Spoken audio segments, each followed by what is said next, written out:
What is up, everybody? Welcome back to another episode of Real Estate Served on the Rocks. My name is Charlie Sardelli, and I'm here with Jameson Amaros, Oscar Ibarra, Lauren Avery Collins. And as you guys can tell, we got another guest on the show today. who has three names. Yes, and we are ready to give you the best knowledge straight from the source. So thank you guys for tuning in. Remember, we are on Apple Podcasts, Spotify, and we have our YouTube channel, which is at The Mile High Perspective, and we drop our video episodes every week for you to enjoy. So remember, head over there, subscribe, and we're more than happy to talk with you guys. But I think today's episode is going to be one of the most consumer information focused ones that we have, and is going to be one of the most helpful for you guys to understand the back end of some of the things that happen during a real estate transaction. It's going to be the episode of you guys are going to have information you didn't even know you needed. Yep. Yeah, I think this is really what it is. This is the behind the scenes. The consumer really doesn't know a lot about this vendor in the real estate process. Like how we're keeping it like secretive to start out. It kind of is. They just they're the people that who is she? Why is she here? We'll find out. Okay? We'll And her position as well, because it's title, homeowners policies, lender policies, and who she is and what she does. And she is the expert in title, but she deals with us mostly, but it's for the consumer. Yep, exactly. And that's something that we want to drive home with this topic. Is title is one of those things that everybody hears it. Everybody, you need title in order to go through a transaction. But what they don't realize is that really doesn't do anything for the agents. Title is strictly there to protect you. And that's what we want to show you guys today. Of course, while drinking a wonderful bourbon. And today, it's a special one because it's from good old Colorado. Good old state of Colorado, baby. And we're mostly natives. Yeah, I'm a native.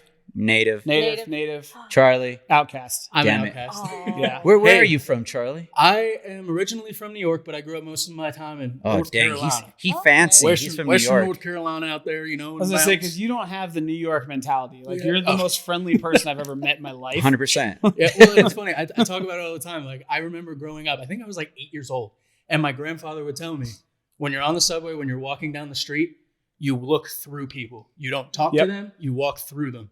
And that is the New York mentality. It is. But I will say, getting away from it is the best thing that I ever did for my mentality, 100%. There we go. See? So, Lauren, you grew up in Littleton. Yeah. Denver. Not Hugo? No, hell no. I got my Hugo clients backed over. I'm hitting back people. I thought you were born. I'm going to buy Hugo, that man. city. It's a one highway, one lane town. I'm going to, between my clients and I, we will own. So we got Littleton represented, we got Denver represented, we got Highlands Ranch represented, and then we have this guy. Me. I've been everywhere, man. But you kind of represent Fort Collins too. I do represent Fort Collins. Yeah. Fort Collins is a big city here. Good old Foco. Well, I mean, what was cool for me is I've talked about it before, but I worked for Samsung and I literally drove the entire state. So I have traveled from Colorado Springs up to Fort Collins for the last 2 years. And it's really cool for me to know the little areas, little back roads. And it was nice getting to see the state and learn about it. Charlie, you're a native by association. You don't have I did it. Yeah. You don't have to I did it. You don't have to approve or do it. You're good, man. Wait, you're with us. Can I get I don't even want the sticker. My family. Yeah, no, nobody wants the sticker. So you're family to me. Native-ish. Native-ish. Yeah, get the bumper sticker. Yeah, I don't know. Not native, but got here as quick as I could. I rushed my ass down here. When I first moved here, it was when I was working at Best Buy with Jameson. I remember I would tell people, "Oh yeah, I just moved here," and it would legitimately just be like, "Oh yeah, why'd you move here?" Yeah, us natives don't really like outsiders. And it's not that we don't like. It's just it's hard growing pains. I've been here for 5 years. Yeah? I've been here for 5 years now, and I will say that you're like an adopted puppy. Stop coming, please. That finally got potty trained, so we'll allow you to stay in the house. That's what it's going to be. All right, what's your take on reload people? I mean, to be honest. I mean, does it bother you? Are you good? Because in the industry, we want more people here. I love it. I mean, there's a lot better food here than there used to be. I mean, it was all we're chain meat restaurants potatoes. Very before. true. Now Yes. Denver has grown so much. Mm. I don't know. I love meeting new people. And Yeah. I'm actually really excited that Denver's grown so much. It's a bit more expensive. Oh, A yeah. bit. know, We've talked about but- that a couple times. Yeah. Yeah. And I know. Yeah. We're gonna we beat that to death as far as prices and Yeah. stuff like that around here. Yeah. But like you said, it's a benefit, right? And the more people that come in, the more you can grow, the more it expands. If you're not growing, you're dying. Yep. Yeah. Absolutely. And from a diversity standpoint, it's nice to see too. So Yes, 100%. with that 100%. said, this bourbon today, Jameson, take it. It's Colorado from good native, old baby. Colorado. So we got Breckenridge, but I believe Oscar brought us the rum cask finish. So I'm a little interested to taste this one. I haven't had that one. So essentially, if you guys don't know Breckenridge is a distillery that is based out of Colorado. So their distillery is at 9,600 feet. Mhm. So it's the highest distillery In the world. The highest. The highest in the country Mhm. in a state that legalized marijuana. Weird. Mm. But they do Even our bourbon's high. right. That's right, baby. They do bourbon, they do vodka, they do rum. I believe do they do gin? Or just I don't. it's just I mean, if they do it's supposed vodka, to be they probably three. do gin.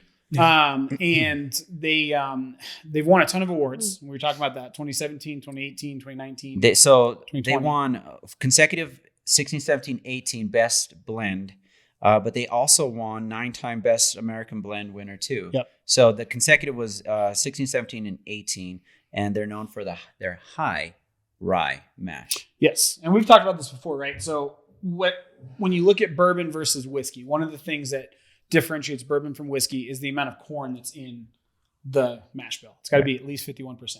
Then the mash bill itself is based off of the master distillers. They mix however they want that flavor to look, feel, taste, whatever it is.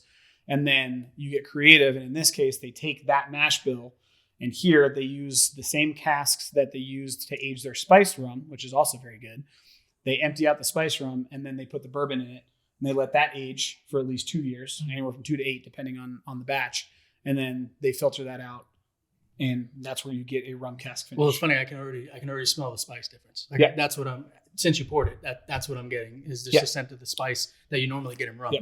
And it's easy to find, right? You can find Breckenridge At least everywhere. here in the state, in Colorado. In the state, yeah. It's locally owned. They do a really, supposedly, I haven't done it yet, but they do a really cool distillery tour, like a tasting type of thing, which is kind of there's a lot of distilleries that are doing that now. Like 80 Laws does one, Stranahan's does one. Was it Mile High Spirits, I think, does one. So this is, I would assume, I've never had this before. And unlike previous episodes, we haven't quality checked this We yet. didn't. No. So Yes. we are actually going into this blind. Yep. And I'm excited. I'm assuming it's going to be on the spicy, like on the rum side. I just don't know how it's going to mix What's the with proof Yeah. on this one? bourbon. It's 45%, so 90 proof. Okay. So it's a little bit On spicier. the weaker side of the proof, but it's Yes. going to have. Yeah. I think it's hopefully going to more emphasize the flavor a little bit Yeah. more for And sure. how much was the bottle? You know what? I don't know on this one. This was a gift. So free. This Even better. Shout out to Zero rocks. Shout out Best- to Jose. best I had to bourbon go we've help him. had. I had to go help him move some furniture, Yeah. and he's like, "Here's a bottle." I was like, "All right, thank you." Perfect. Very So- cool. But no, it's yeah. typically these bottles are roughly around $40, 40, yeah, $60. from $40 to $60. Maybe on the high end, 70 to 80, but no more than that. Yep. So easy to find, affordable. I'm excited to try it. So. Oh yeah. So Lauren, quick question for you: Are you a bourbon drinker yourself? Is this normal for you? I used to be. Okay. Yeah. Also, well, the Um, reason Bringing it back or what? I guess we'll see. There we go. I think the reason I bring it up is because I think this is a great opportunity for our viewers that we haven't really had yet on this channel, where we have somebody who doesn't commonly drink bourbon. Mhm. So, and I even mentioned it last week. I'm really excited to have you try this with us because we all give our quote unquote experienced view on it, but it'll be nice to see what if you can Heavy taste air the quotes on differences. that, guys and girls. Yeah. And, and be honest, if you're like, it was garbage, I don't like this. Yep. Yeah, because the general public doesn't Yeah. all drink bourbon. Yeah, Mhm. I'm brutally honest. Yes, I'm- she is. I'm excited. She was to actually see. gonna. It was miscommunication on our behalf. She was gonna bring some Japanese whiskey, Mhm. but I kind of fucked that up. It's That was you on know me. it's all right, but Okay. Next, we'll okay. we'll Next have one. it next time. Well, I Yeah. think it's time to get us a cheers in and then take that All right. first sip. All right. Cheers, everybody. Cheers. Cheers. That's Let's see what we got. Oh yeah, 100%. That's I can smell that the, is- the rum hits me. Yep, 100%. But so, fun fact: rum was actually the first liquor that I got drunk off of. So I was. Hey, you know what? No, mine was brandy. Sorry, I was gonna say Mine was tequila. Okay. What about you? vodka, I believe. Yeah. Nice. Yeah, Nice. that's why I don't drink that anymore. Yes. That's why I don't drink tequila Well, and I anymore. was gonna say that I Nope. stayed away from. I've stayed away from like Captain Crack and all these. I don't. different rums I don't because- drink tequila. Yeah, I I am can't not drink a tequila tequila. drinker. I'll have shots if like that's what the cool kids are doing, but I'm not a tequila drinker. You know who was a massive tequila drinker? JC. Oh yeah. Yeah. And every time we went out, Oh yeah. Patron. Nice. That's the worst That was his. one. That's the worst I know. one. I love tequila, but that What's your is- favorite tequila? I like Don Julio. Don Julio. Don Julio's good. If I was Yeah. to drink tequila, Don Julio, Don Eduardo, Espolón. Porfirio. Corzo. Corzo's good. There's a couple of them out there, but 1942 is actually tasty. Yeah. I like Mhm. 1942. Alrighty, so now that it's been open for a little bit, swirled it around, I'm gonna go ahead and get this first sip in. It's interesting. It's kind of sweet. It's interesting. Yeah. It's kind of sweet at the front end, and it lingers. It's like a hybrid. Yes, It's a blend. in a way. I mean, Yeah, it's a blend. 100% in a way. I feel more of the sugar, and it almost feels like a syrup. It almost tastes like a syrup with the sweetness to me. Well, you're Yeah. a nutrition Nazi, so if anybody, you would probably Okay, first be off, the first no. one. No, The dude was just chomping down on a Reese's cup. I But get like he- 5 no, minutes because he told me before the because I was episode. going to bring in So I don't some. want to hear it. I was going to bring in some like Chick-fil-A, and he goes, "No, man, I have to meal prep, and I allot myself a certain amount of calories so I can eat my Reese's." Yeah, I- I'll say that's a thing 260 to of those him. calories I is get- the Reese's I get cup. one a week, man. Yeah, treat yourself. Treat yourself. boy. Treat yourself. Oh man, but I am excited to see again how this opens up throughout the episode, Yeah, specifically because it's. I mean, of that. it's not bad. No, It's very. It's just different. I will say the sweetness definitely. Overpowers everything. Yeah. Yeah. Well, not only that, but it masks the burn a little bit, Lauren. Mhm. Oh, 100%. But it's fairly sweet. It is sweet. You man. know, for like a, it for kind a of bourbon, it's sweet. reminds me of what like Fireball is sweet, Okay. but Yeah. not as bad. Not as I mean, bad. It's not as intense No, I as get that. But exactly. It's syrup. legit it is. sweet. Yeah, it's a syrupy The like. thickness of it? Yeah. And we talk about a lot of the flavor profiles are like hints or aromatic. Mm-hmm. This legit is sweet. Mhm. Mm-hmm. It legit is Mhm. sweet. Yeah, Not like super sweet, but it is sweet. I would not make an old fashioned out of this because The it's hell way no. too sweet. Nope, not No. even a That little would bit. just be straight sugar. I'm definitely the spices definitely stand out Yes. from the rum, hands down. I'm almost getting. I almost only get the bourbon of it, the cask taste at the very end. Which is interesting because if you are like a rum drinker Mhm. and you want to get into bourbon for whatever reason, it's not a bad one to start with. Yeah, It's an absolutely. easy transition. 100%, absolutely. And I mean, even think about this with like a little bit of coconut, like a coconut mixer. I think that would be phenomenal. Yeah. Mm. Now you just make me want Like to a go to, Midori? Costa Rica. No, not Sit on like the a beach for a melon. minute. Or no. What is Like Malibu, Malibu? kind of, Oh, yeah, yeah. kind of like, Yeah, kind of yeah. like. But that. they'd be more sweet. it would That'd be be way but- too sweet. Yeah, But but it then you comp- put it I'm going in a diabetic. coconut with like an umbrella, and then Okay. it's fine. Yeah, you put the umbrella, and your diabetes won't come flaring. Right? Yeah. No, yeah, it's yeah. Jesus, that's The way too umbrella sweet, man. blocks the diabetes rays going into the drink. Yeah. I want to look It's up. scientific, Hey. right? I want to look up the spices that go into rum because this is definitely Mhm. just overpowered. But does it give you that Yeah. the entirety? creamy? No. wait, hold on. No, hold Nope. on. He's gonna say it. No, Hold on. I'm leaving it alone. Awesome. I'll let No, Jameson you do better it. do That's it now. what Nope, it is. it does not. It does not. It does not. So Just there leave was it this at that. thing when the description of one of the bourbons we had was it gives you a creamy mouthfeel, and we were all That like, was from the website. it was from the From website. the website. Like, And I'm that's how sitting their here like, flavor profile was described. Yeah. And it was, Oh, wow. It was Yeah, interesting. I mean, I'm curious what that was. what was it? Was it oak? No, it wasn't Oak and Eden. I can't remember. I'll be honest. all I thought about the whole time was Yeah. creamy mouthfeel. I'm sorry. Yeah, but no, it was that was one of their flavor profiles. Yeah. This is very rum centric. Mhm. So Yeah, 100%. And if you guys haven't seen that episode, you should definitely go check it out because we have a counter, an active counter on the episode as to how many times we can say creamy mouthfeel. Yeah. Mm. yeah, so we're not going to Still don't redo like it. that this Yeah, time. yeah. Well, but yeah, They might. All right. They might not So wanna redo with it. that said, we'll dive into the topic of the day. Yep. And we're kind of going to form this just like we did with our VA episode Mhm. because we do have somebody here who has knowledge that we do not and most people do not. We want to give Lauren the spotlight and do this more as an interview kind of a situation. and So- I want to just point this out as you guys are watching. Stay tuned till the end because she's got some phenomenal information that has to do with veterans that we want to make sure you guys listen to. So Yes. if It's- you're watching, stay till the end. Promise you it's worth it. It's Or very, thank they're very if you- keynote. Yeah. It's- Yep. If Very you want to skip to the end to see it, you can do it too. But Rude. we'd love for you to watch the whole episode. Very rude, but yes, you can. All right. So how we're going to do this is we're going to go ahead and pose kind of 3 main overarching questions for Lauren. And she's going to answer them, and we're going to kind of build off of those answers. Yep. And we've obviously talked a little bit before the show, but because this is more freeform, we want it to flow, right? And guys, please, as you're watching, if you have any questions that come up and you want to get direct, we'll have Lauren's contact information up on the screen here. We'll put it in the description so you can get either directly with her, you can come to us and we'll get you to her. But we want to make sure that you're armed and ready with all the information. So with that being said, who wants to ask the first question? Well, I mean, I'll start off. So Lauren, give us kind of your backstory.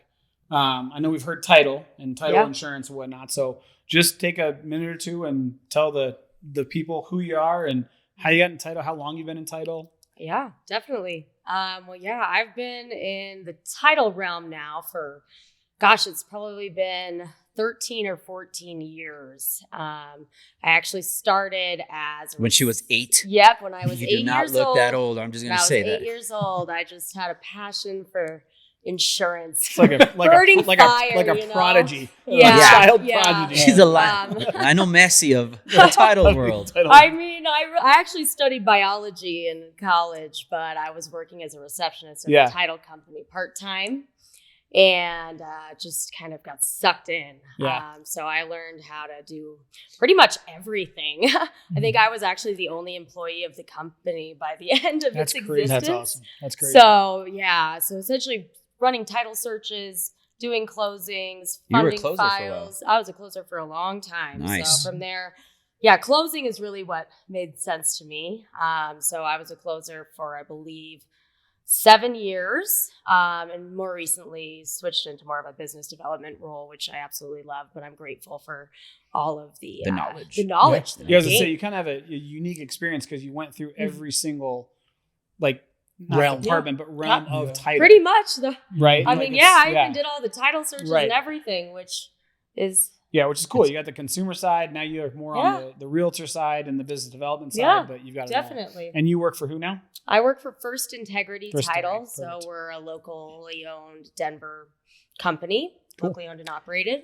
And for the viewers, a closer is the person that's representing your entire file at the end of the transaction. Yep. Mm-hmm. They're the ones that take care of everything. I mean, if the transaction went great and the closer is not, it's not a pretty thing. Or if the transaction went kind of sideways, the closer makes you shine. I mean, the closer is by far one of the intricate parts of the transaction. It is. They tie it all together. Together. Yeah, the closing team is essentially the team. Yes, absolutely. Because there's more the buyer closer and seller the team throughout the entire process. Yeah. So I feel like most people don't really know what a title company is, or you see people in photos with the big key or whatever, the closing company, title company, and that's them. Just the tip of the iceberg, really, of what we do. That's the fun social media picture. Everybody gets a little frame. Exactly. Just close. I just want to say I think that was one of the best lobs we've ever got as a lead in to a question. That was phenomenal. Yeah. She lined it up. You went, So as she asked, Charlie, what was the question you were going to ask? Hey, could you please tell me, what is title? What the hell do you guys do? That is a great question. That's why we asked it. Happy to help. I mean, title insurance is it's a different type of insurance, right? So most insurance companies are insuring something that could happen in the future, whereas title insurance, we're actually insuring the past. So it's a bit different. And it's really just one-time fee where we're insuring that a buyer, I guess in the case of a home purchase, is buying a property free and clear of any liens or anything that could come up that would make it so that they don't have full ownership of the property. Got it. Okay, so and for the viewers at home that may not know some more of the vocabulary that goes into it, can you describe what a lien is? Yeah, I mean, a lien... Like a shoulder lien? Gangster lien? Yeah.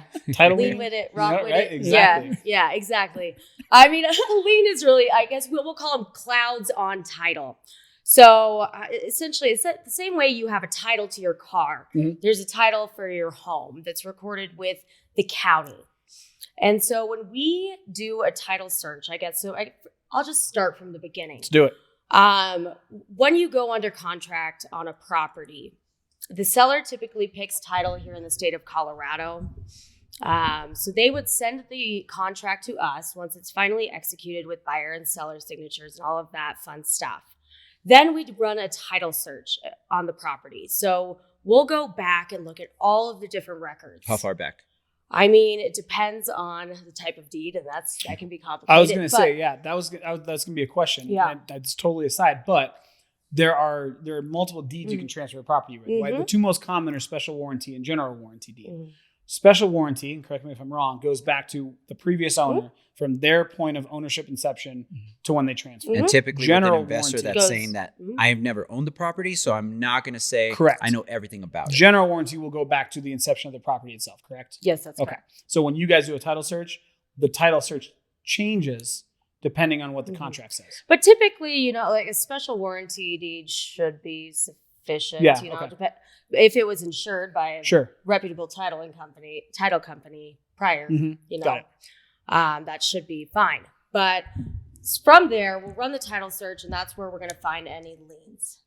So liens can be a mortgage. So if they That's the number one lien. they have financing against the property, that's the number one lien we're going to find.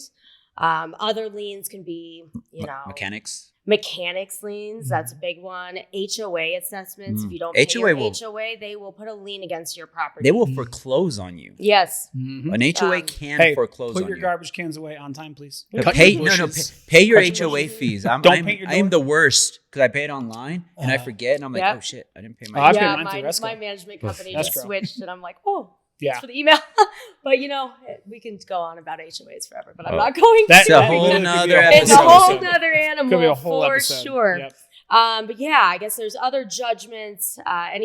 Judgments are big. If you have, things that you're dealing with in court, I see child support. Yeah, like liens, garnishments. Yep. Stuff like that. What's an example of a mechanics lien? So a mechanics lien would be, if you've got your general contractor and maybe they didn't pay out all the subcontractors. If you're redoing your kitchen and someone didn't get paid, they can actually record a lien against the property to make sure that you cannot refinance or sell until that debt is paid. Got it. So just quick question. How often are people aware of those things being done? Is that something that happens in front of their face, or is that something that happens more so in the background? I mean, I would think that you should be aware if these things are happening. Well, and I think that falls on us as agents. And I think that's going to segue to another one, but we're going to talk about what's an E&O. And that if an agent's doing their due diligence, again, we're all well-versed agents, you want to pull that because we're going to sit in front of the seller and say, this is the net sheet. This is how much you're going to net after it's all done.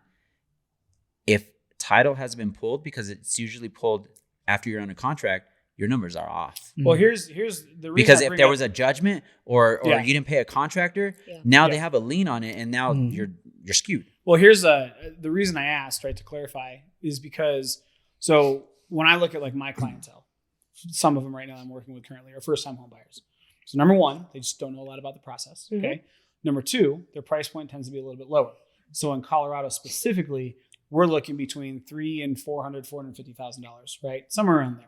Most of those are going to be townhomes, condos. And within that subset of property type, a lot of those are going to be fix and flips.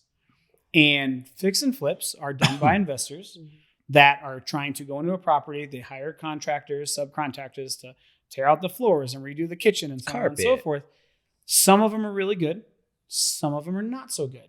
And if you're a first-time home buyer, if title insurance or a title company didn't exist, there are chances that you can sit there and say, okay, I just got my dream first home, $340,000. I put my 3.5 down. I move in.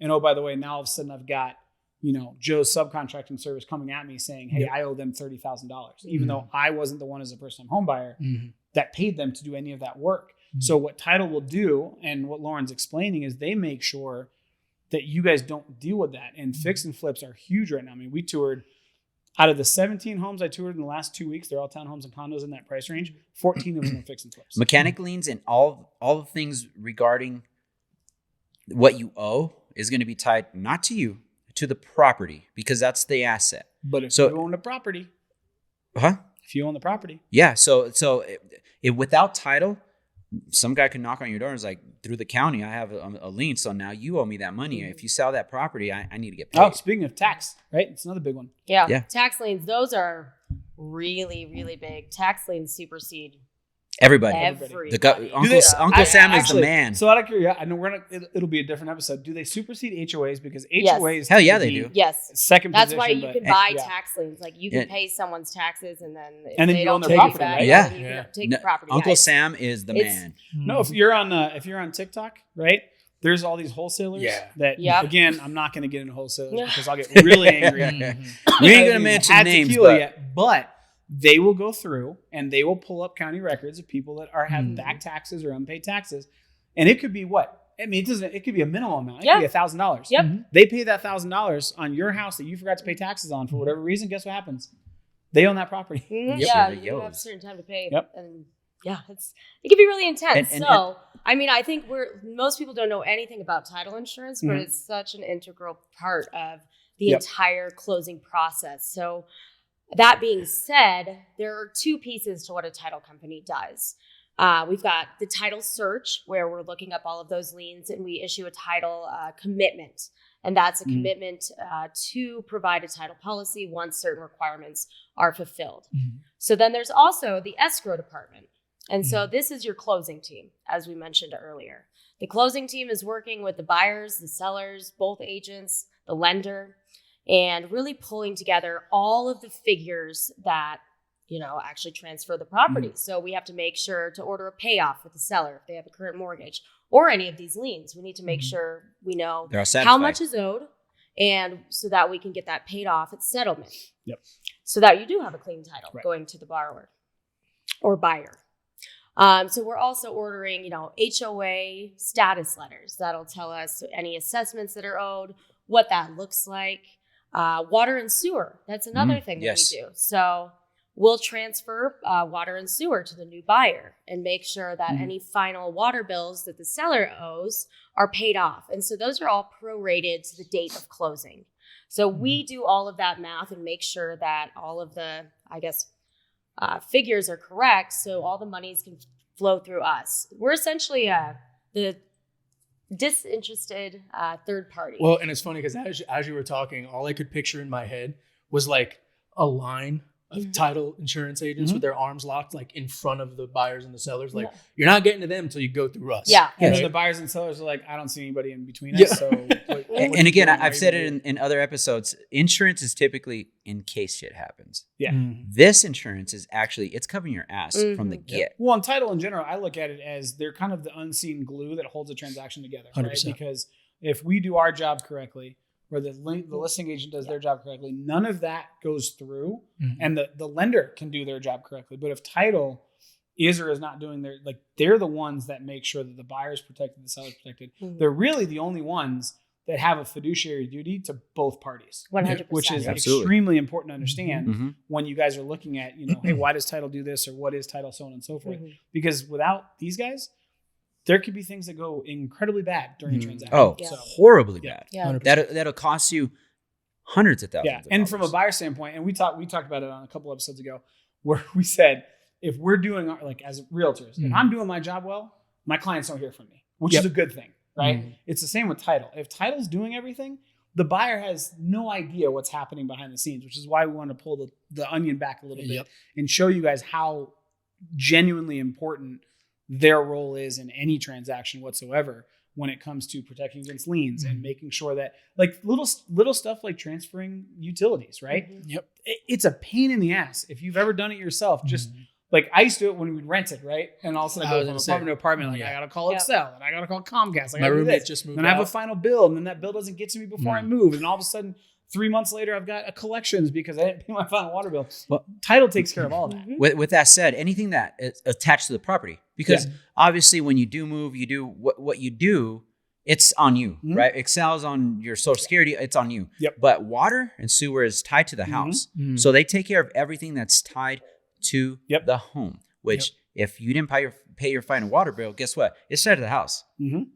That's where they escrow. They pull the money out, $500, and they make sure the final water bill is paid, and make sure that you're just going to transition into the home, hook up your Excel, hook up your cable, hook up all that stuff, but the house is done. And again, and they're not just an entity, right? You have a legal department, I mean, they are hardcore. They are not messing around. You're not They- hardcore unless you live hardcore. Yeah. Jack Black said that in the movie. That's sometime. right. I forget which one it Yeah. was.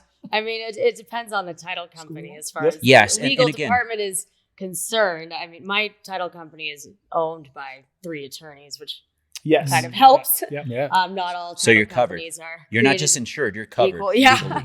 it's a bit different.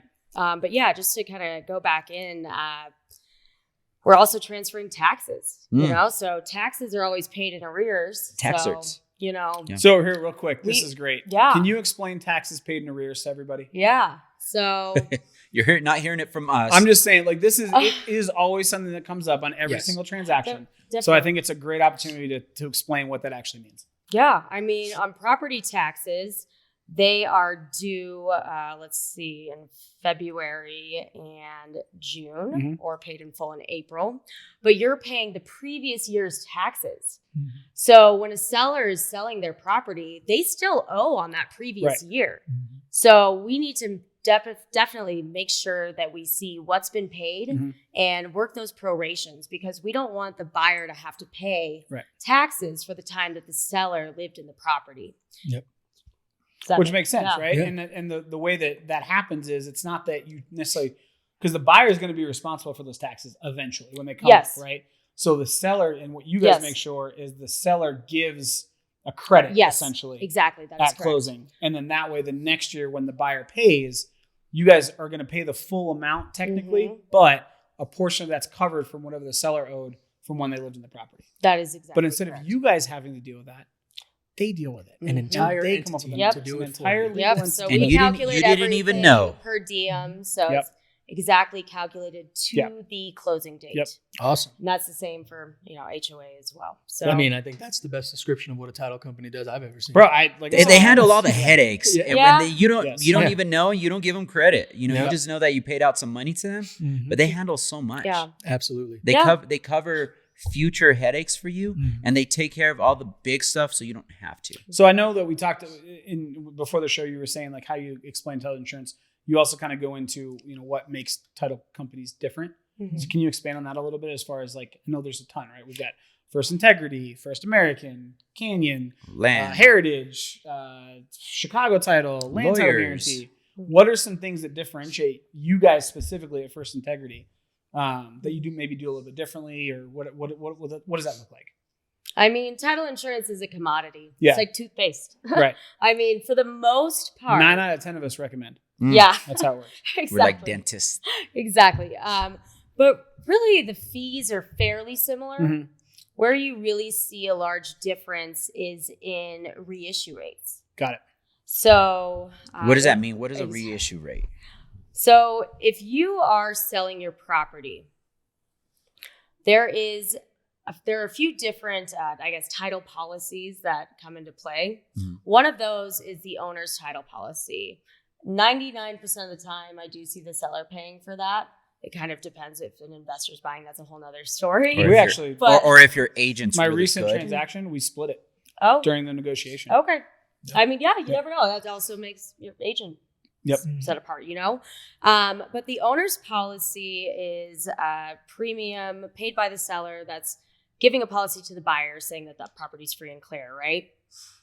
If that property has had a title search run on it within a certain years, there's less risk. Got it. As a title company, it's our job to really figure out how much risk is involved Mhm. in insuring the property. Your risk And- management yeah. industry. Exactly. So if the current owners refinanced a year ago and there was already a title policy run on that, then there's far less risk. Mhm. So we Mhm. charge less for the premium. Okay. Got And it. that's kind of a sliding scale. Every title company has slightly different reissue Right. rates, but if you refinanced or closed within 5 to 6 years, it's really, really smart to ask about reissue rates. And also, it's a really common misconception that you can only get a reissue rate by closing with the same title company. Interesting. So, yeah, a lot of people believe that I closed with XYZ Yeah. title 4 years ago, so I need to go back to them to get this discount. That is not correct at all. Interesting. Okay. Is there at all a time frame on that? I mean, I would say 5 years is Sure. average. Got My company can go back 6. Okay. And that's which knowledge is- for not just the consumer, but for the industry. Yeah. Yes. Mhm. Yep. You know, Because I personally thought you had to use the same title insurance. That's how it was sold to me. Well, not sold to me, but that's how it was explained. Yeah. So no, if you closed with another title company and you want to refi or buy or sell, you could do a reissue rate within the 5 years. Use First Integrity, you get a discount. Well, and from a consumer standpoint, right? What you just said. So let's say you bought and sold within that 5 years. Again, this is just my experience, probably yours.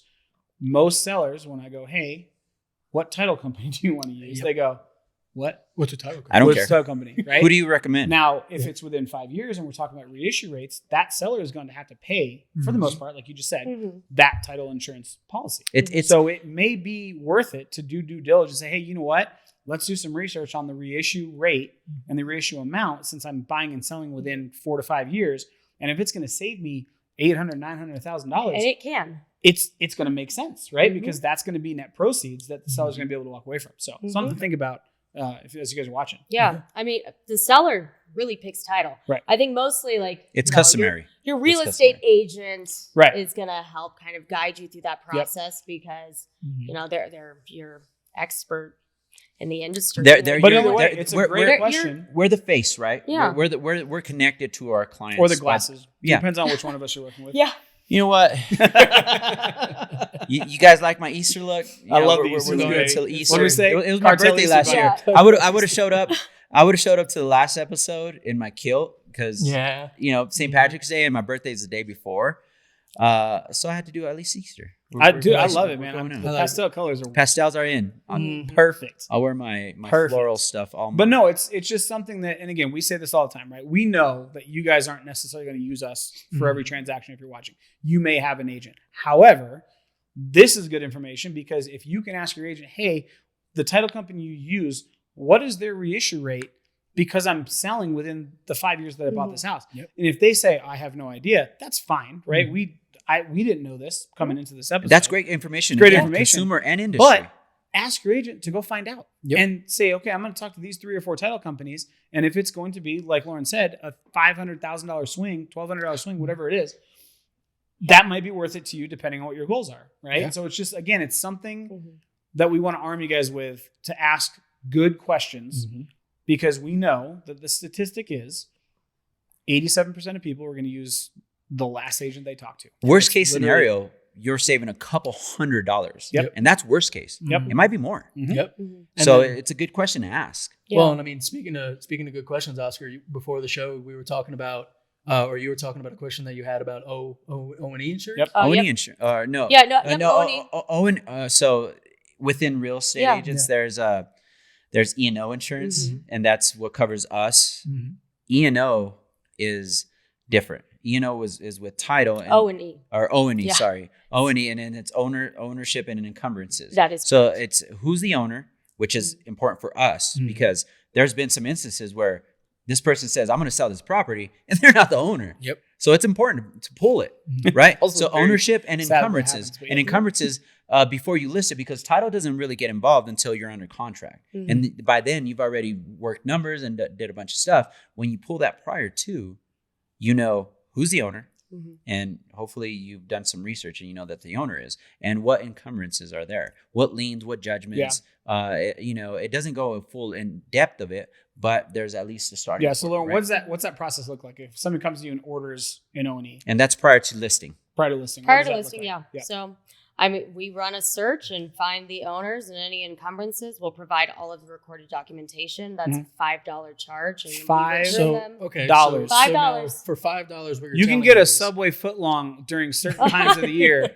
for the same price. I think that was the early 2000s. But you will We're- not we're- get we talked about avocado the Harlem toast. Shake before, Okay. remember? So we're bringing all that back. Well, All right. $5 footlong. but I mean, legitimately, what you're saying is anybody can go to a title and say, hey, I want to be as prepared as possible before I even think about going to the table or putting my house up, listing it, going under contract. I want to make sure that I have all the information. And what you're saying is they don't have to have an agent. They don't have to be under contract. They can just come to you and say, hey, I really would like to know this information before I move forward. Yeah, 100%. That's incredible. Anyone can contact me and I can provide that type of information. I think it's really big in sometimes states. That's what those are my questions. Is there certain properties or property types that you guys see a distinct advantage of ordering an O&E more than others. I mean, on the majority of properties, right, when we run a search, it's ideally, who owns it. There's like one mortgage, maybe a HELOC. It's pretty clean. But sometimes people do know that there are going to be mechanics liens. There are going to be judgments. Child support. They're looking. They know that something's going to pop up, and they want to see like what's recorded against it, what that dollar amount looks like. So those are really important times. If it's an estate, if someone, Well, and I was going to say a lot of things. What comes along with an estate a lot of time is the actual ownership of the home, right? Yep. Like who is actually going to be on title, who's actually going to be on that.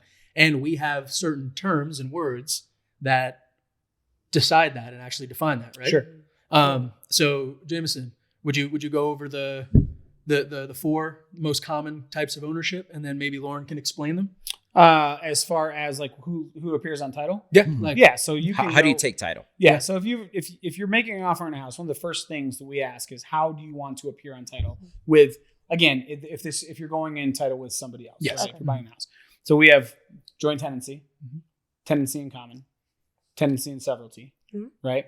So those are important because it essentially it defines who gets what for the most part when it goes through. Yep. And I just want to, as a side note, here's this. I'm thinking when she says estate titles and why you would order O&E.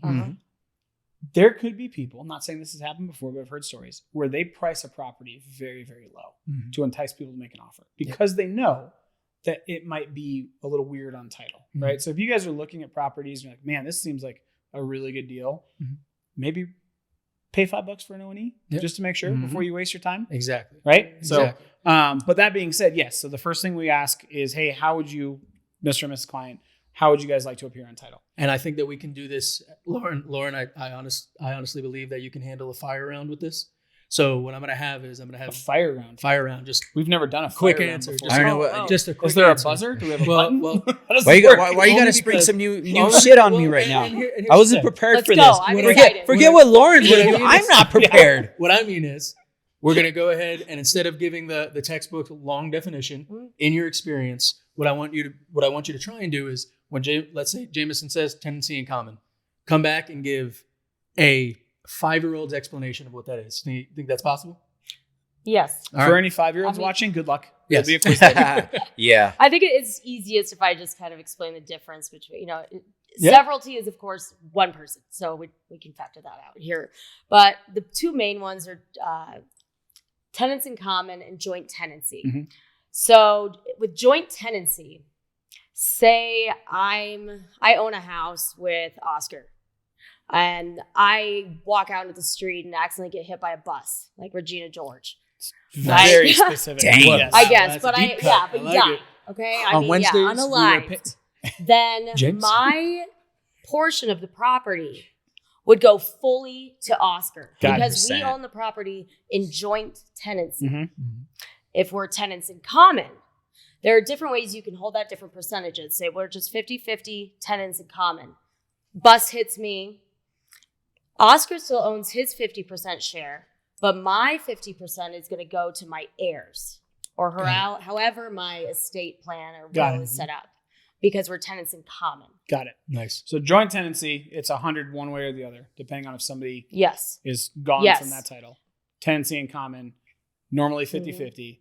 And then what you do with that 50% is based on a will, your Whatever, estate, yeah, whatever. Yeah, I it was going is. to say, can you do a will? Like my portion's mean- going to be a will. An estate plan is far Yes. superior.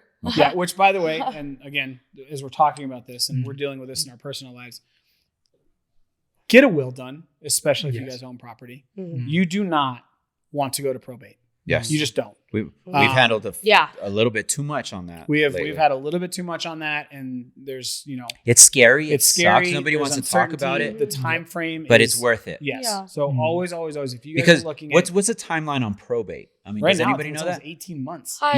It depends. I know a pretty good probate attorney. If anyone Resources. needs one Yeah, of those. It depends.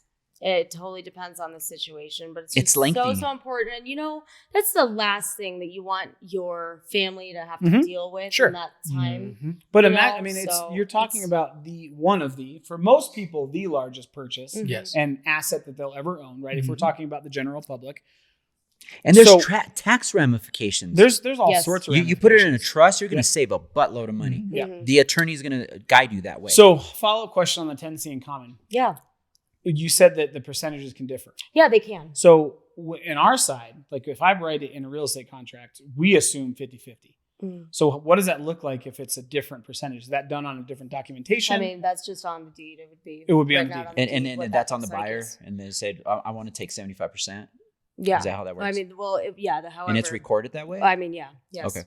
I've never dealt with. That's what I'm asking. Yeah, me too. I've- honestly, It's I've very never I've done been doing it. this That's for a very long rare. time. It's Yeah. almost always 50-50. But it would have to be physically But yeah, it would have recorded. to be Okay. something that's. Is put there in an writing, of addendum course. to it, Yeah, or- no, it's just how the quitclaim deed, or I'm sorry, the warranty deed or Okay. special warranty Interesting. deed So that's is didn't know that. recorded. And again, state of Colorado, Mhm. table state.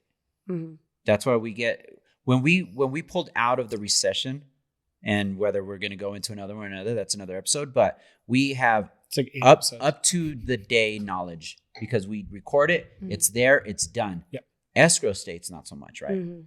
That they have a lag. So Colorado is actually it's tenants in common is the default. Okay. So Really? it's really, really important that if you want joint tenancy, gotta define it. you define that. Because in the case that you do have this estate and Yep. you're married and you don't want your significant other to have Sure. to deal with some sort Mhm. of strange situation. So Interesting. It's really So it's- important. Yeah. I wonder if does that have, And that's crazy cool because I thought joint tenancy would be because most people that buy Mhm. are married. Yep. And you would Mhm. assume they want joint tenancy because same kids, same everything. yeah, but I guess you have to Not so assume, much. right? You just have to assume. Yeah, that but it's- you know yeah. what? not so much. Assuming That's that- crazy Yeah. that Oh, in common yes. is the number one. Interesting. Mm. It's got. I wonder if that has to. And you may or may not know this, so I don't want to put you on the spot. But Colorado is also a.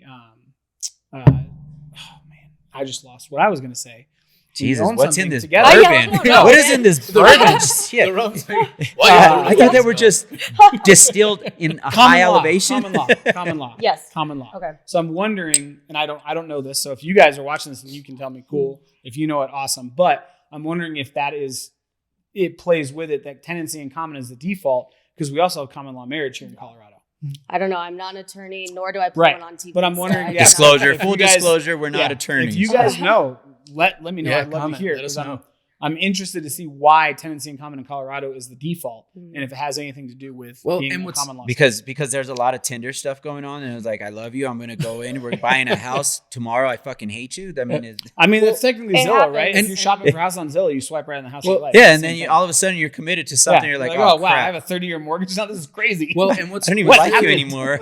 what's really funny about title in general, we're talking about tenancy in common, all this stuff is this is something that people do get scared about, right? yeah, And what we see a lot of is businesses trying to capitalize on that by saying, "Hey, if you go with us, we can protect you on that," right?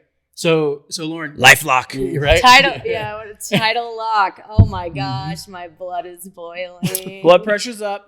This is the fun Woo! part of the Drink some episode. bourbon. Yeah, Drink some no, bourbon. It all man, makes it gosh, better. But it's we just- want Lauren to talk about it because so here there's two reasons for me personally. So Uh, when you look at the average age of a homeowner Mhm. in the United States, the baby boomers are now in their 60s and their 70s. Oh, they're right? out. Which means two things to me. And this is not a knock on if you're 65 watching this, I promise you I'm not. This isn't a If you're personal attack. 65 and watches, call me, man. I love your generation. Yeah, no, it's great. But here's the thing. Number one, you guys have a ton of equity if you've owned for a long period of time. Mhm. Okay. Because you're not millennials. You don't jump around to jobs and houses every 6 months. You guys have stayed in the house for a long time. You don't You have need a lot of equity. Different mindset. avocado You have a toast. lot of value in that house. Number two, may not have grown up with technology, get Mhm. overloaded when it's emails, robocalls, text messages, etc. So we wanted to bring this up. It's a hot topic, but I think it's very, very, very relevant Mhm. because we were talking off camera. Lauren was before we started filming, and I think you were at the Final Four or the March March Madness Madness. Blackhawks. So tell me that story. Oh man, all right. I mean, last year I was in Blackhawk and Yeah. Ameristar watching, March Madness. Yep. There may or may not have been gambling involved, but Probably. every Absolutely. single commercial that came up was just this like extended thing about title lock. Yeah. And I was just sitting there like screaming inside because I'm like, this is what I do for a living. Right. I protect people's investment in their Right. homes and like make sure, you know, we want to protect you. If anything comes up, we're there. Like you just reach out to us and we're taking care of all the legal fees and what have you. Mm-hmm. But this company is saying that you need to get title lock because what if someone comes up and claims rights to your property? Send us $80 a month and we'll take care of you. They're not even a real insurance company. Right. There's absolutely nothing that they can do. I was saying, what do they do it's for a that scam. $79? And I'm sitting there with my, Make you feel good. 81-year-old grandfather Right. at dinner, and he's asking me about this, and I just think it's predatory. It's and, extremely predatory. Yeah.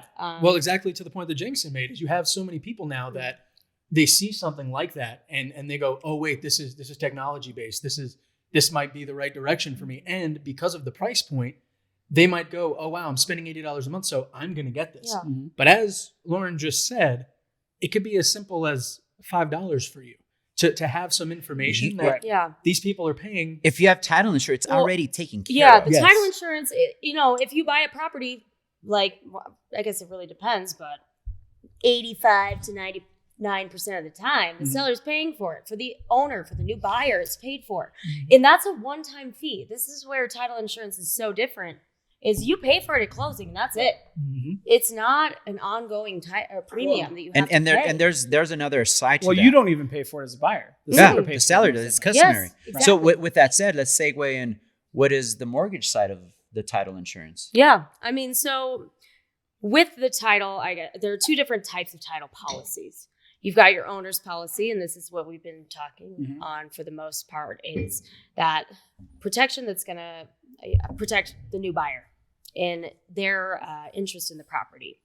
There's also a lender's policy. So if you are taking out a mortgage, the lender's also going to want to see title insurance. And so that premium amount will be the loan amount.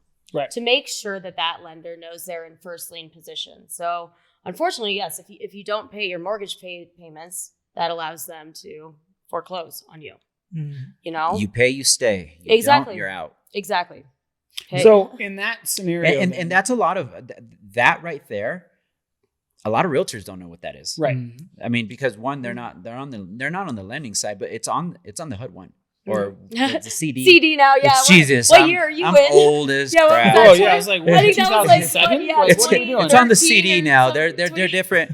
I'm still on the 4506. I'm Yes, old. you're good. Oscar's waiting for the market crash of 2008. Back in my day. So on the CD, you see a lot of these He hit his charges. cane before the show. You haven't seen it yet, but it's I also started when I was super young, so there's a lot of terms that stick. But that's another fee that even in the industry we don't know what the hell that is, Mhm. right? Obviously, I do. I've been in it for a long time, but it insures a whole different part of it, you know, because when you have a mortgage, and we're not really a mortgage state. We have a public trustee here. Mm. We have someone that holds the title of your home.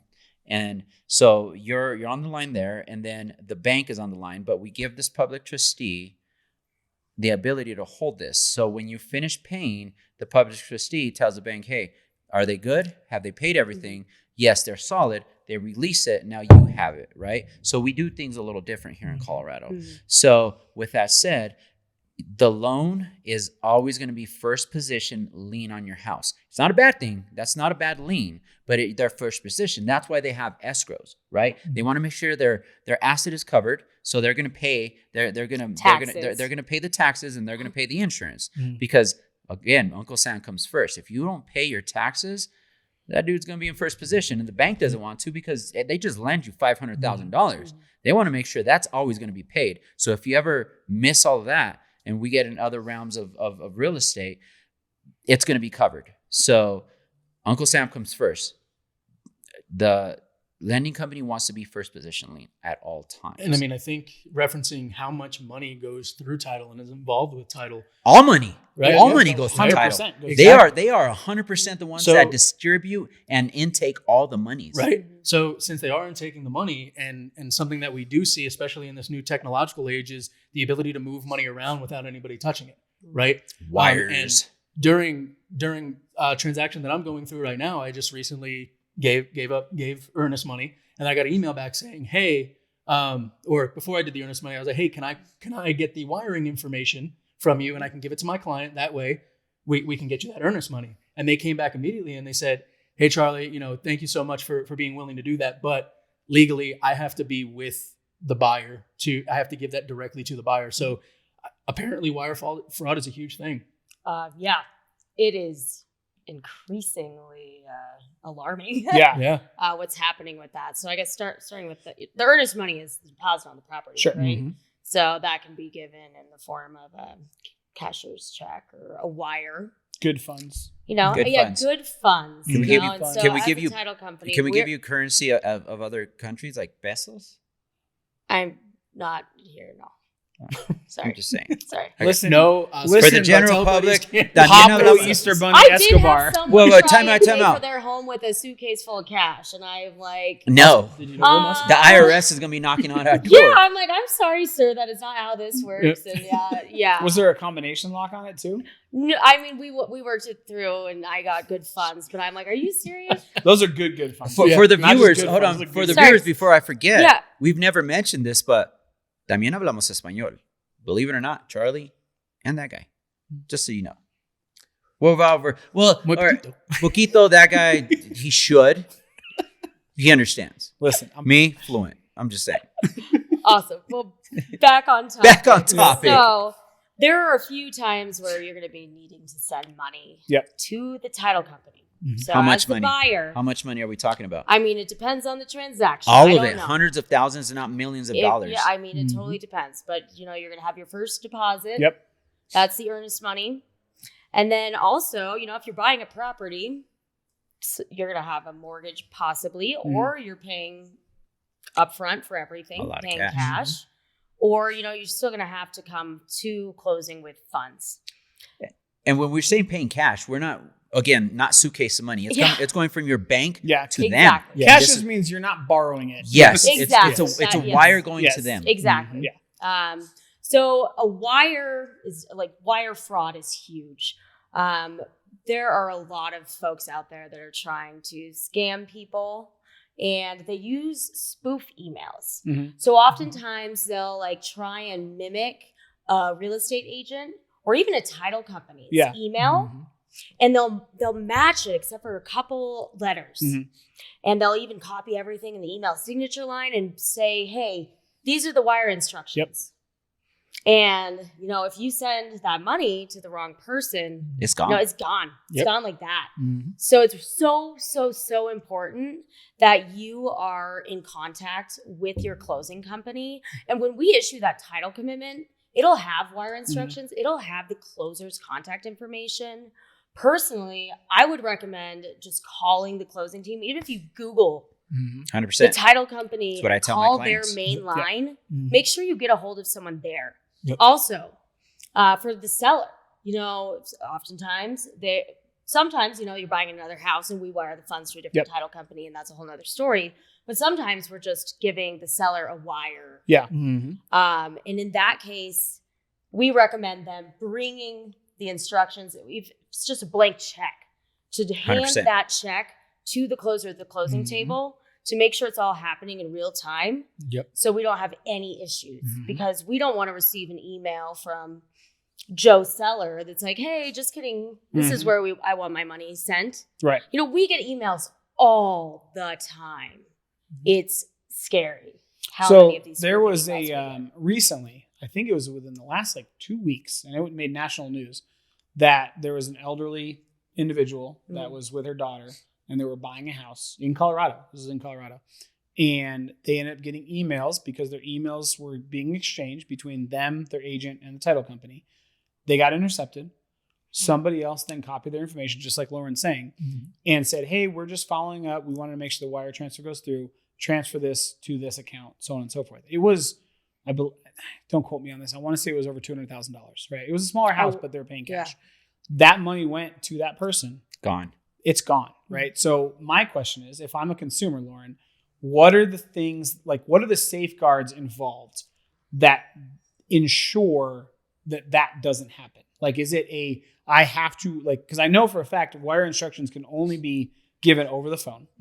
And as far as I know, the title company is the only one that knows those wire instructions, right? Is that correct? Yep. I mean, yeah, they'll come out on the title commitment, but I would 100% only use the contact information that you have on your title commitment. And like, seriously, Google the title company. Yep. Call their main line. And I'm going to give us kudos as agents. I know my closer. Yes. Correct. If I'm Yes. dealing with my client, if Tracy Mills, which is my closer at First Integrity, she's awesome. She's great. Only talk to her. Here's her number. If she doesn't give you wire instructions, don't send it through email. Exactly. Nothing. Give it to Tracy directly. Now she has it, and know that your money's. And guys, here's the deal. That's right? a relationship between us and the title. Yes, company. and that's a whole other conversation, which I'm glad you brought up. But if you guys are in a transaction and you even sense that something's just off about an email, a text message, if it's not a voice phone call from somebody about that, talk, like Lauren said, call the title company, right? I give my clients the information for the closers because they are the only ones that will do it, right? Carrie, for me, at First Integrity down in, or Land Title down in Castle Rock, whoever it is, doesn't matter, right? Know who you're working with from start to finish. That's it. And if you guys feel something weird, call them. It's Call not a us. secret. We will tell you to call them. It's not a secret. Get to know the people. Yes. You're going to meet them at closing at some Exactly. point. Yeah. Get to know them. But it is It's so a big investment. easy now to intercept emails. Yes. And to pose as somebody that you're not actually, and you're talking, again, hundreds of thousands of dollars, that once it's gone, Good You luck. have, you have Good no luck. legal It's a- recourse It's a because you gave process them the if money. you could get it back. Yep. It's a process if you Exactly. get and it you back. guys send emails, right? Every email I get from any title company has big red bold lettering Secure. Yeah. that says, do not wire fraud, Yep. blah, blah, blah, blah, blah. And like Charlie was just talking about with his client, they said, oh, hey, I appreciate you trying to help out, but we need to talk physically to the client to give them these wire instructions. And then I would say take it a step further. And if you are wiring something, right, and most of the time it'll come back as a receipt or whatever, call the hey, did you receive Yes. this? Yes. I need confirmation you received this information. Yep. That is correct. That's it. And yeah, I would verbally confirm wire instructions over the phone with your closing team. Yep, because unfortunately, and we've had this conversation, people suck. Yeah. Okay? Yes. And If there's there one are thing for sure, people will let you down. People will let you down and they will try and scam. And as I talked about before, with the buyer's age, you've got millennials who've never purchased before as the largest buying group, so they don't know or have experience with this stuff. You've got the baby boomers who they're upsizing or downsizing that are the second largest buying group of all time, who are older and aren't, necessarily adept at technology and emails and all these different things. They're two very vulnerable groups. They really are. Well, and the thing in their own is- perspective way. Well, Yes, and the absolutely. thing is, technological knowledge is exponential. Correct. So as we go on and as we add more technology, They're going to get more sophisticated. people We will talk figure about out how AI. to do it, Shit. right? Exactly. They will figure it out. And I will say the title company that I've been dealing with on this transaction, the first thing that's at the top of the line, not in big red bold, but it says this email was sent from a secured server. Specifically, if you do not see this, do not acknowledge. And that's honestly, guys, educate yourselves. Take the time and go slow. Ask questions. Yep. Call title. Whatever you need to do for you to make sure you're doing the right thing. Because ultimately, like we've been saying, if you send them that money after they just send you an email asking you to wire it, there is very little legal recourse for you because you're just going to go up to a judge and be like, they lied to me. Right. It's not going to work. So and it's usually accounts that they're very well versed in what Yes. they're doing. Oh, yeah. they're It's not going to go to stupid. an offshore yeah. account, They're and not that money is stupid. gone. No. Yep. Good I've luck heard getting a that lot back. of- I've Then heard you got to go stories. deal with the FDIC and all that other Yes. stuff. And I mean, honestly, I think this is the information here Yeah. on this. they're episode they're was- the unspoken people of the transaction title list. So I said, 100%. They're Yep. the unrealized glue of the transaction. And I'll they say deal that with so forever. much. Like Yep. we Yep. deal with all the legal contracts and whatnot. Mhm. The lenders deal with all the financial stuff, but they deal with your personal best interest in the asset you are purchasing. legit. We just talked about how people are shit.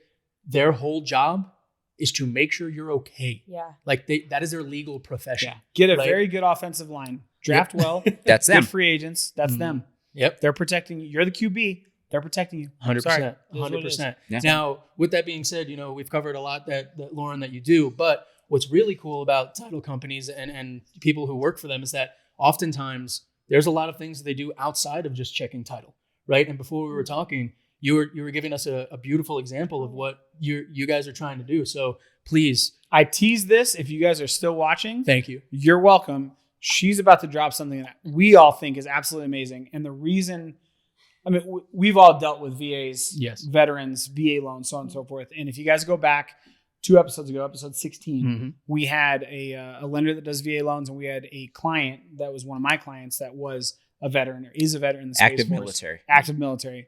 So what Lauren's about to talk about, what she does is absolutely phenomenal. And I want you guys to pay attention because this is Industry hugely and, important. and The VA people. the VA people. Yep. Yeah. Take it Thank away. you. Thank you so much. So title insurance is definitely my world, but I also do sit on the board of directors for the Denver chapter of VA Rep, which is the Veterans Association of Real Estate Professionals. It's a national 501c3 nonprofit, but we started the Denver chapter here. It's probably been like 5 years ago, If not more. Yeah, I think it's been. I've been there for 5. Yeah. But I think it's probably been about 7. Yeah. I've been to it for the events. The events are awesome. Thank you. But VA Rep, we really work to help teach our veterans and active duty military about financial literacy and prevent homelessness. We're also working with real estate professionals to make sure that we can educate them about the VA loan, how important it is. You know, there are still people today that don't want to accept it on a listing, you know, and it's like, Which we talked about this 2 episodes ago. You know what? It's fucking ridiculous.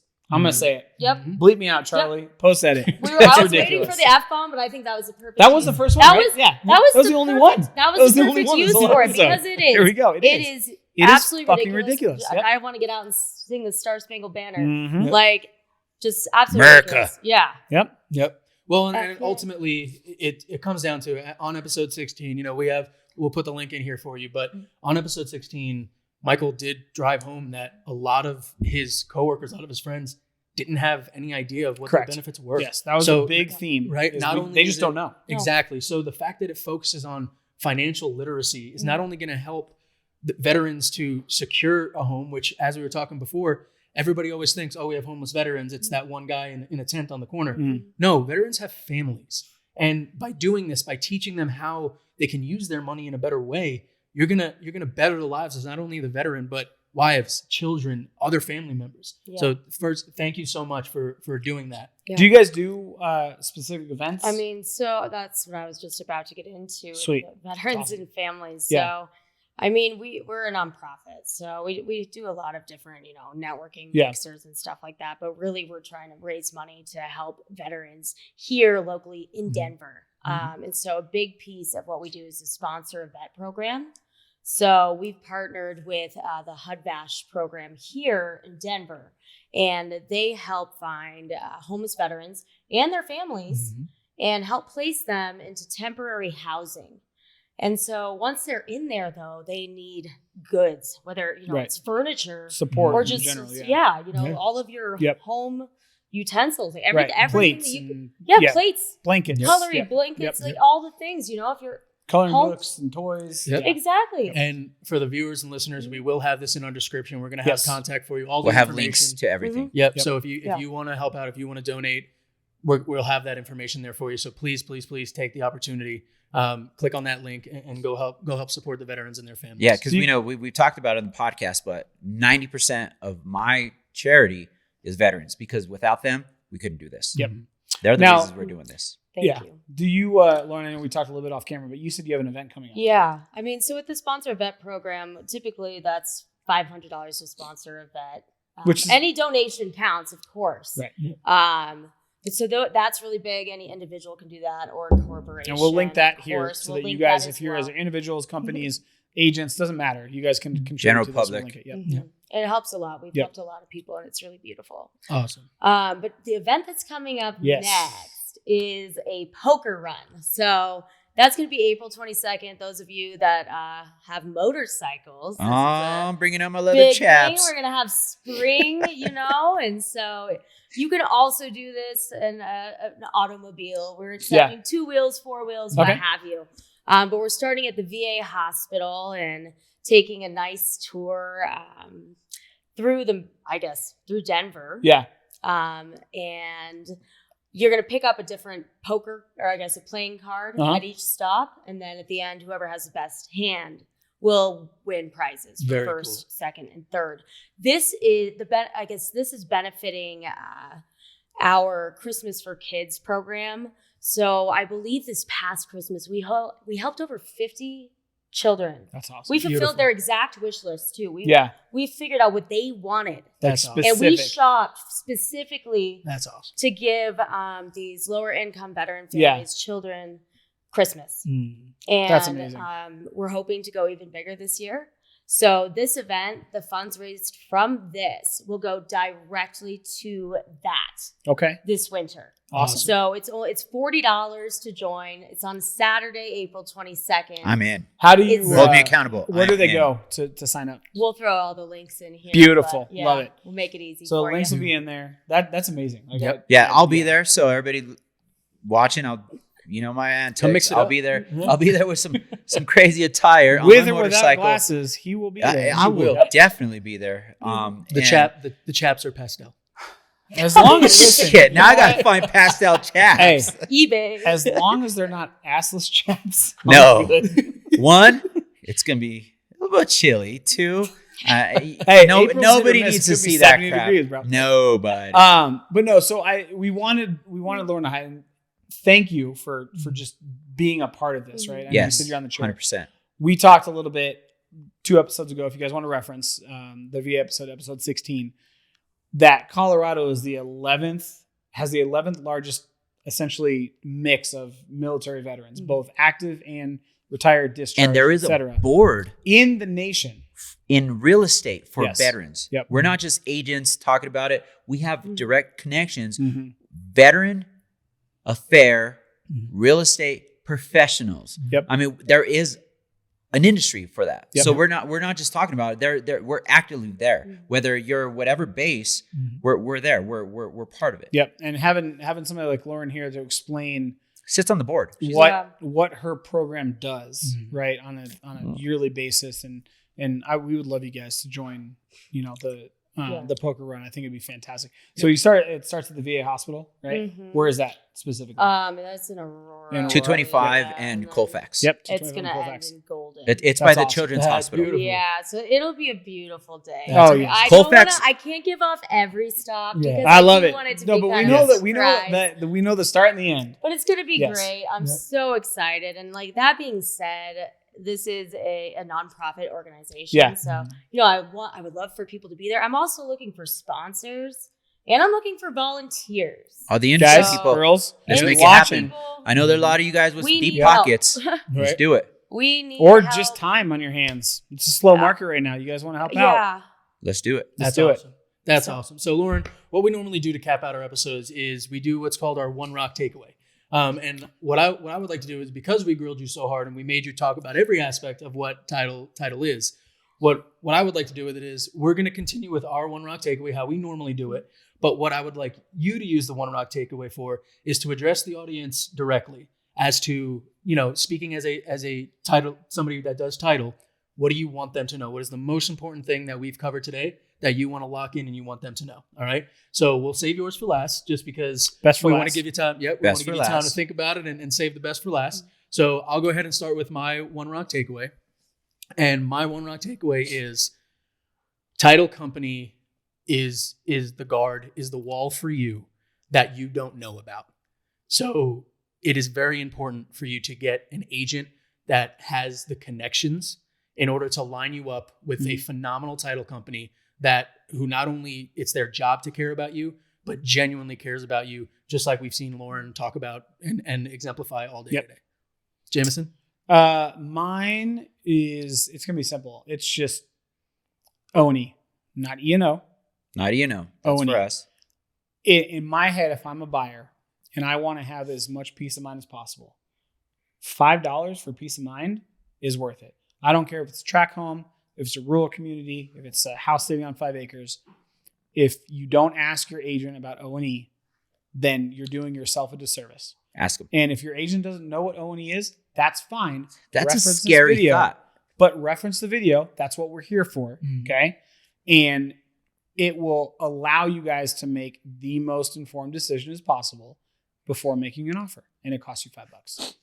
And if I'm your agent, You're I'll not pay worried the about it. $5. It's not going to break the bank. If any of us $5. are your agent, we're going to cover that It's cost $5, first of all, guys. Yeah, it's $5. and we're going to do it. Yep, Mm. $5. We're well versed. Yeah. Obviously, we would love for you to use us, but if we're not in your market or Yep. whatever, Then now you have the make sure- knowledge to do it. Oscar? My one rock takeaway is real estate or insurance companies get a bad rep, right? We pay for stuff that may happen. Mhm.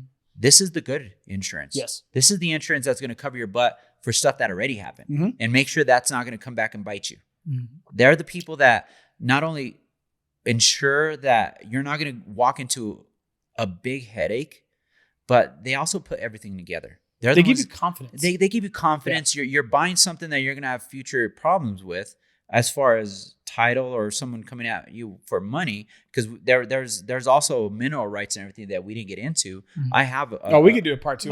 we could do a part 2 of this easy. Easy. They cover so much, Mhm. so you don't lose out. Yep. They're the people behind the scenes that they don't get enough credit or respect for.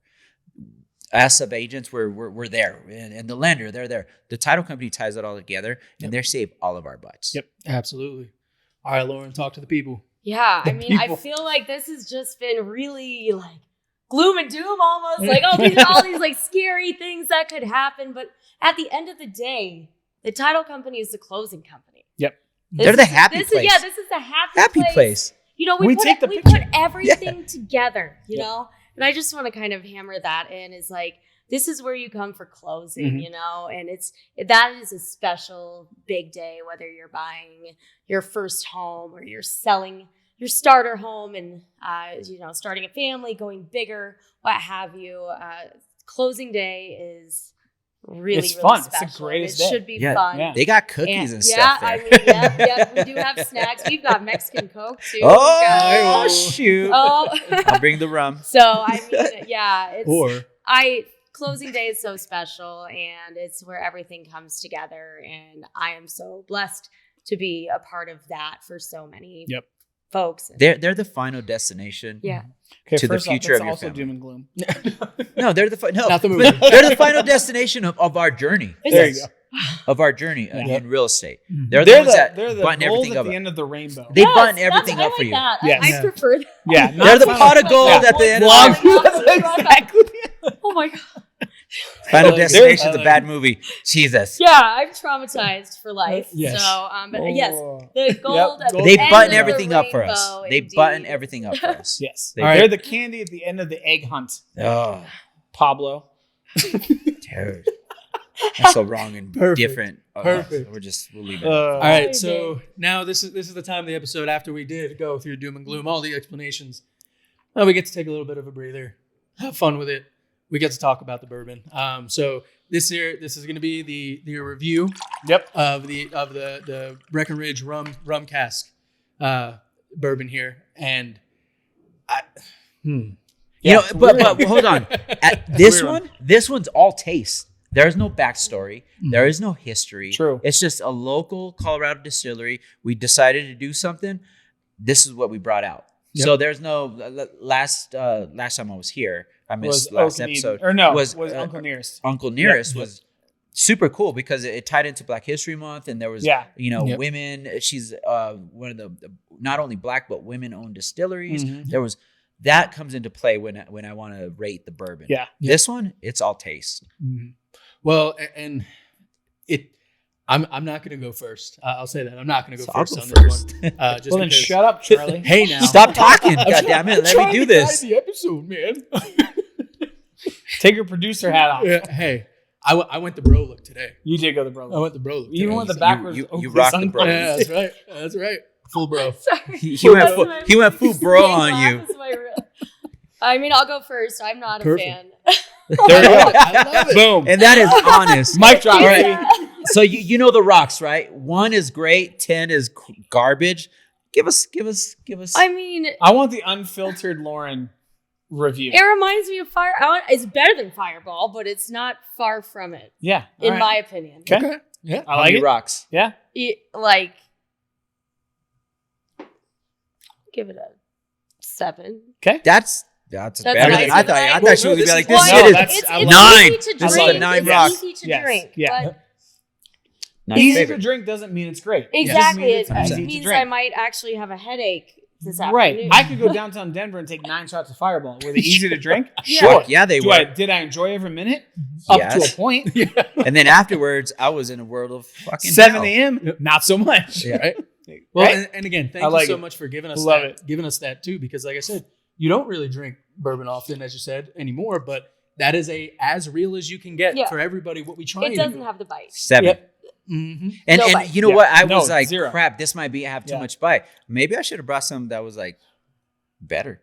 No, No, I'll this bring is- one hey, next time. listen, bro. This is why we do this because Mhm. we're again, $45-50 bucks. If you're out with your buddies, you want to pregame, might be a great choice. Mhm. If you want to go a step above Fireball and be classy in the Red Rocks parking lot before a concert this summer, Done. Maybe Might be Breckenridge great. is the Or shit. even just You know what I'm support. I mean, even if I you just see wanna, it. I right? see it. Might be great. even if you just want to support a Colorado-based distillery. Exactly. Mm-hmm. Yep. This is one of All them. right. We Oscar, have a go few. for it.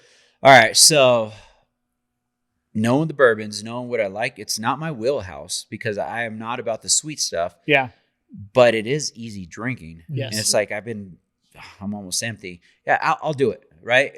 For the price point, I think it's a little bit higher for what I like. Larceny will do it for me, and it's actually cheaper, Yes. and it's more my wheelhouse. Agreed. This is, again, a blend, so I can't beat it up as much. Knowing the knowledge of bourbon and everything that I know, I can't beat them up because this is what they're going for, right? Mhm. There's more going into this bourbon, the rum cask, all this other stuff, but it's predominant, and I give them that because I've had other bourbons and other spirits that say, well, we finish it in this, and it's a slight hint. No, this is 100%. It's Yeah. freaking sweet. I get the rum. It's not my wheelhouse. I don't drink rum a whole lot, but for what it is, I can appreciate the work that went into it. Just give it a 7. Fuck, I'm gonna give it a 5. Oh, Okay. I'm gonna give it a 5 just because Okay. I appreciate the ingenuity that came into it, and Yep. it is what it is. It's Nice. a rum cask bourbon. I taste the bourbon. I taste the rum. I appreciate that. My palate, if I'm gonna go palate wise, I'll give it a fucking 9. But for give it a 9. for what it is, no, I gotta give No, him I see credit. it. That's Come valid. on. That's valid. I gotta give Wow. him credit Okay. for what it is. I have a For what it is, Alright. I I give it a 5. have a Okay. feeling Jameson's going to be a little bit. No, so all right. James's Oh, about to man. go pour it down the damn toilet. No, listen, I agree with both of you guys. It's easy to drink. Okay. If I look at the price, and I'm going to assume just based on the website, it's like $60, right? On average. I can get a lot of good bourbons for $60. A lot. I'm going to say this about what they did. Now, if Breckenridge Brewery is listening to this and they want to set me up somewhere in Breckenridge and I'm going to hang out and during snowboarding season, I love your shit. I will not get that treatment after what I'm about to say. He's banned. Oh man, I think they got too cute. They did too much. I They agree. got too cute.